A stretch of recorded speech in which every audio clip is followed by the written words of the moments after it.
The Sound Beneath the Floorboards. Melanie wanted quiet. That's why she rented the old cottage.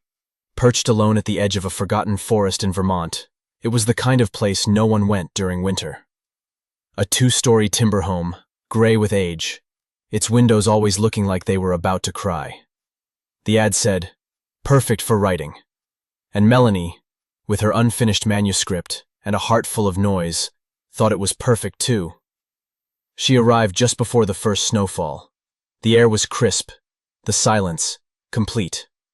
No neighbors, no traffic. Just the sound of wind sliding through the trees like a whisper through hollow bone. The first few nights were dreamlike. But on the 5th night, just as she was drifting off, she heard it. A faint, dry clicking sound. Not loud but deliberate. Click, click. Then silence. Then another click. She sat up, listening. It came from beneath the floorboards, directly under her bed. Probably mice, she thought. Or maybe the wood settling. The house was nearly 100 years old. It groaned and sighed like an old man in his sleep. But the sound returned the next night, louder, closer. Click, click, click. The pacing of it was strange. Not like skittering paws. It was slow, like fingernails tapping wood. Almost thoughtful. She lay still, trying not to breathe too loud. Then came the whisper. At first, she thought it was the wind, but it didn't move like wind. It curled upward from the floor. A low, bubbling breath, like someone exhaling through water. Then, Melanie. She shot out of bed, lights on, fireplace burning. No sign of anything, just her own panicked reflection in the dusty glass. In the morning, she crawled under the house.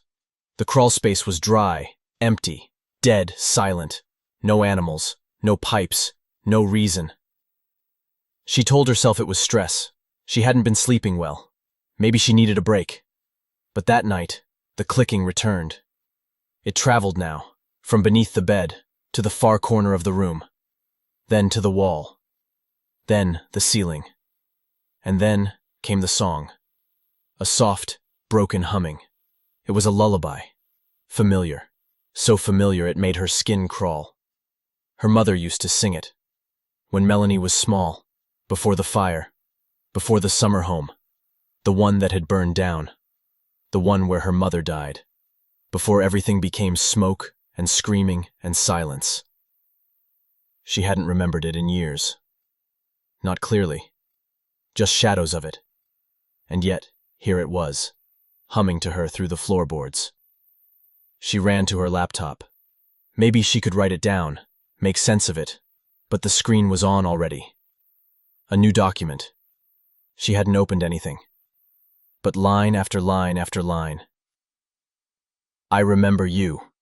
Hair. She slammed it shut. Inched forward. Pressed her ear to the floor, breathing, shallow, wet. And then the voice, right in her ear, whispering, "Let me out." She didn't scream, couldn't, just stared at the dark knot in the wood as it twisted, just slightly, like something was pushing through from underneath. A single word bubbled up from the wood, so soft it sounded like a memory. Home.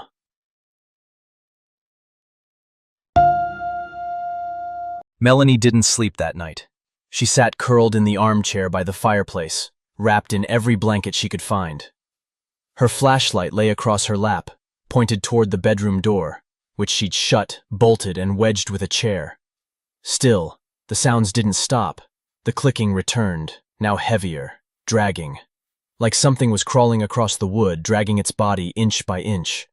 She could hear nails, long, uneven, scratching along the planks.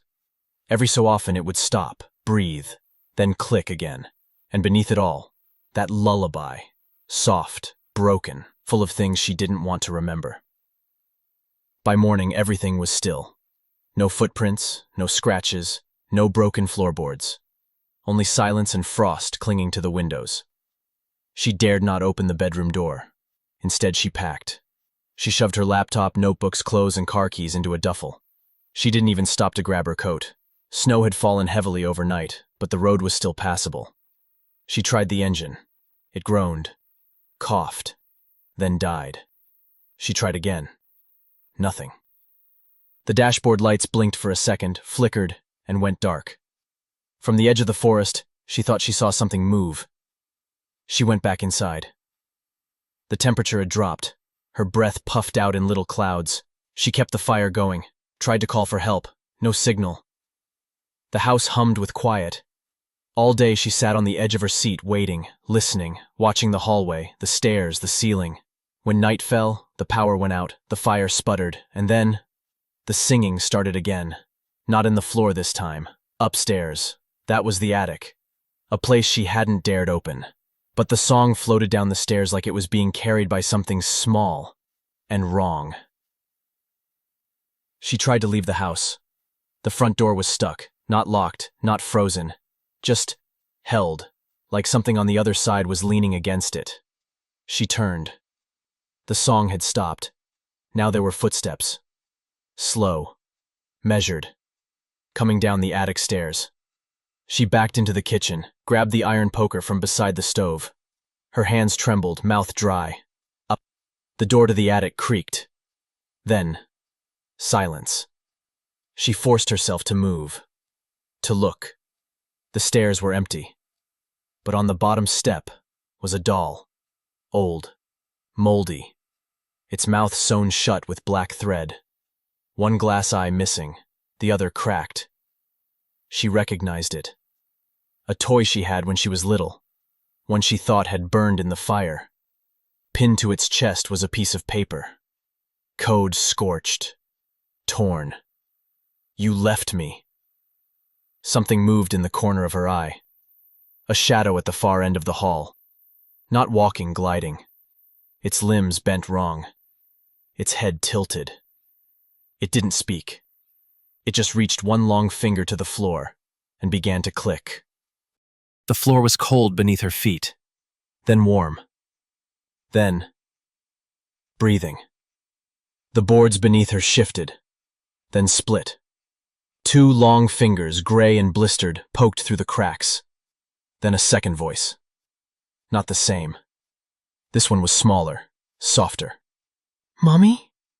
She froze. Her legs refused to move. The hand withdrew. A child's laugh, muffled by layers of wood and ash, echoed through the room. And from under the bed, that lullaby played one final time. Off-key, wrong, but familiar, like home. She didn't remember falling asleep, but when she opened her eyes, the room was dark, darker than night, like the shadows themselves had thickened into smoke.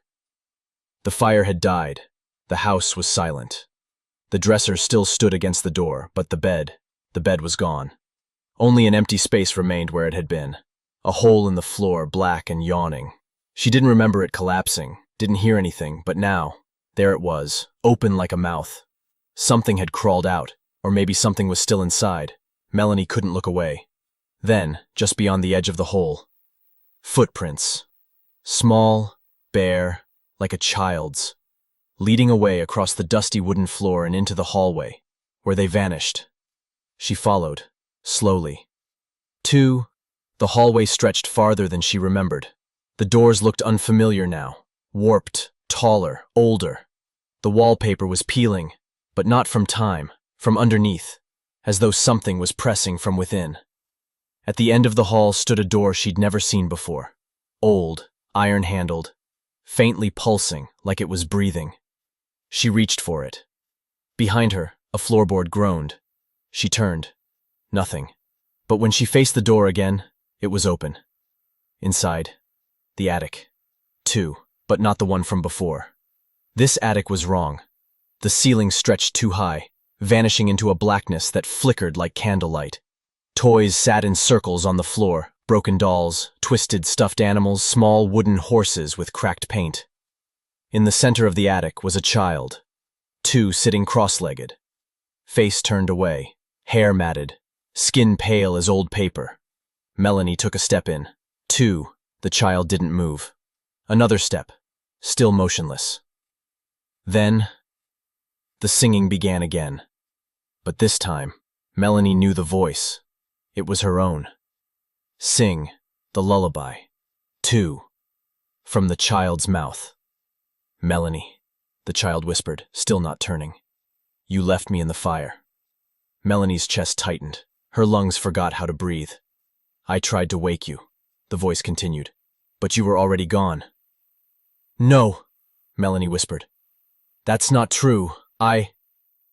You promised you wouldn't leave me. I don't remember you, she said. The child laughed, high and hollow. 2, then it began to turn. Not its head, jeer. Its whole body twisted, the bones shifting, cracking as it rotated in place, until its face was finally visible. And it wasn't a child anymore. 2, it was a thing made of ash. 2, its eyes were hollow pits that smoked. Its mouth sewn shut like the doll's, but she could still hear it singing, inside her own head. Melanie backed away. The attic melted behind her, the walls dripping like wax. The toys began to twitch. Melanie stood in the dark, breathless. The crawl space stretched on like a maze beneath the earth, the ceiling low and pulsing, like veins above her. The dirt was damp beneath her feet. All around her, doors, dozens, maybe hundreds, each with her name carved into the wood, jagged and uneven. Behind every door, whispers, her voice, her mother's, that strange, wet whisper from the floorboards. All of them calling to her. Melanie, come see, come remember. She stumbled through the tunnels, turning away from every voice, but the voices followed, not chasing, just waiting. She passed doors with burnt edges, scorched toys, mirrors clouded with ash. One showed her bedroom as it was when she was 6, before the fire. Another showed the hallway upstairs, only the wallpaper crawled. She stopped at one. The wood was warm beneath her hand. Familiar. She didn't open it. Instead, she whispered, "What are you?" And from behind the door came a sound that wasn't words, just a low, hungry moan, as if something had been waiting to be asked for years. You were never supposed to remember, the voice finally said. You were meant to forget us. And then she knew. The fire hadn't been an accident. Something had lived in that house. Something under the floor, in the walls, behind the mirror. She hadn't escaped it. She'd brought it with her, carried it in her bones. It hadn't followed her to Vermont. It had been waiting for her to come back. Behind her, the clicking started again.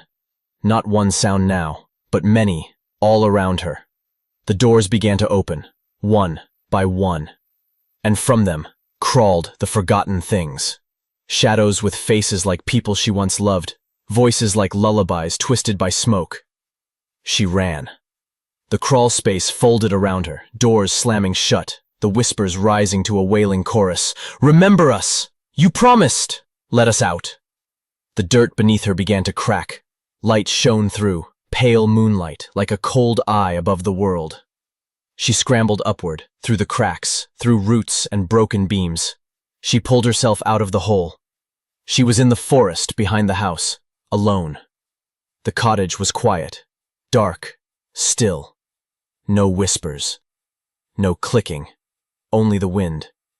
Melanie stood there for a long time, covered in dirt and dust, unsure if she had ever gone below at all. The door to the cottage swung open behind her, just a creak. And from within, a soft, small voice. Welcome back. She didn't turn around. She walked into the woods, never once looking over her shoulder. She didn't speak again for years. But at night, no matter where she stayed, she always heard it. The clicking, just under the floor, waiting.